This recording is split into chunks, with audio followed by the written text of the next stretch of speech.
Spain's constitutional crisis has worsened significantly over the past days. In a step unprecedented since democracy was restored in 1978, the Spanish government announced the suspension of Catalan autonomy and on Friday established direct rule from Madrid.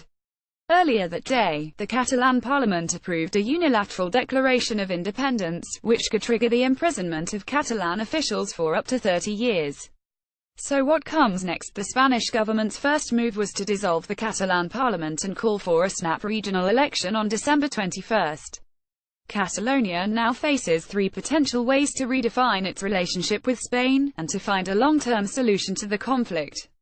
Scenario 1: Spain centralizes power. When Spain's incumbent Partido Popular announced it would take back control of the regional government, police, bureaucracy and public broadcasters, we learned that re-centralization is a serious option for the first time in decades.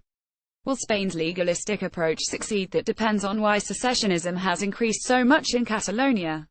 Spanish political elites believe that support is temporary and volatile. Yet 48% of the region voted for secessionist parties in the last regional election.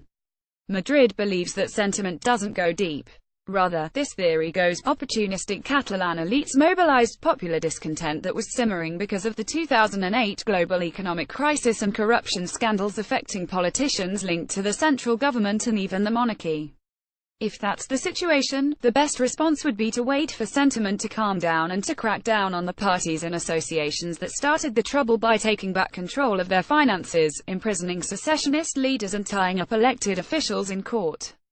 In fact, officials in Madrid think that this strategy proved successful in containing Basque nationalism 2 decades ago. Rather than negotiating a political agreement, Madrid decided to illegalize Basque political parties allegedly linked with terrorism and to prosecute the leaders. Despite the fact that Catalans have shown no violent behavior, the cost of physically repressing peaceful secessionist voters and incarcerating politicians and civic leaders seems to be minimal for the central government. Spanish public opinion agrees to a large extent with this strategy, and European Commission support for the Spanish government has been unequivocal. But this approach could be dangerously misguided. Support for independence is high across the socio-economic continuum, which makes it more difficult to contain a co-opt. There are also signs of generational replacement in favor of stable support for independence among young and middle-aged voters. A legal crackdown could make the situation worse. Political science research has found that when a repressive state takes away citizens' ability to choose their own government, those citizens' sense of humiliation and grievance can entrench the conflict and even degenerate into violence. Scenario 2: Further decentralization. A second option would be for Spain to decentralize even further. But that's unlikely after this week's events, for 2 reasons: Catalan distrust and lack of Spanish political support for real decentralization. Research shows that decentralization does not necessarily appease secessionist tendencies if regional parties are already strong. Moreover, once a federal conflict has escalated to this point, secessionists tend to see decentralization as too little, too late. Nor are many Catalans likely to trust such promises. In 2005, 89% of Catalonia's parliament voted for a decentralization proposal that enabled Catalonia to collect taxes directly, and recognize Catalonia as a nation. Despite promises to the contrary, the Spanish socialist government at the time watered down the proposal in the Spanish parliament. Once the less ambitious new statute on Catalan autonomy was signed off and ratified in a popular referendum in 2006, Spain's Conservative Party challenged the deal, leading the Constitutional Court to declare some principles of the law unconstitutional in 2010.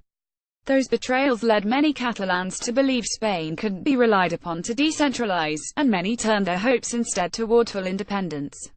Such distrust means Catalonia's independence movement doesn't consider decentralization proposals credible. And perhaps they have good reason for that belief.